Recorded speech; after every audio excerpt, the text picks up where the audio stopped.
আসন্ন Copa America 2024-এর জন্য কিন্তু আর্জেন্টিনার দল অলরেডি ঘোষণা করে দিয়েছেন লিওনেল স্ক্যালোনি। 2022 বিশ্বকাপের যে স্কোয়াড ছিল সেই স্কোয়াড থেকে কিন্তু খুব বেশি একটা ডিফারেন্স নেই, অনেকটাই একই স্কোয়াড রেখেছেন লিওনেল স্ক্যালোনি, যেখানে তিনজন গোলকিপার হলো ফ্রান্সো আরমানি, এমিলিয়ানো মার্টিনেজ এবং রুল্লি।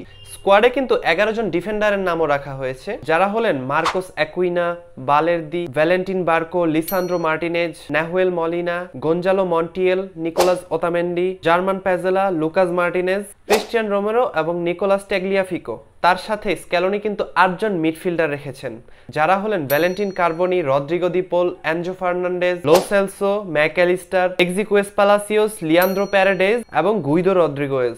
এবং 7 জন ফরওয়ার্ডও কিন্তু রেখেছেন লিওনেল স্ক্যালোনি। তারা হলেন Julian Alvarez, Angel Korea, Angel Di Maria, Alessandro Garnacho, লতারো Martinez and the one and only Lionel Messi. এটাই কিন্তু আর্জেন্টিনার সবথেকে বেশি শক্তিশালী এবং 2022 বিশ্বকাপ জয়ী স্কোয়াড। তো আপনাদের কি মনে হচ্ছে, আর্জেন্টিনার স্কোয়াড কেমন হয়েছে? তারা কি কোপা আমেরিকা 2024-এ উইনার হওয়ার মতো স্কোয়াড? অবশ্যই কমেন্ট করে জানাবেন। দেখা হবে নতুন কোনো ভিডিওতে। ততক্ষণ পর্যন্ত সবাই ভালো থাকুন, সুস্থ থাকুন। আল্লাহ হাফেজ।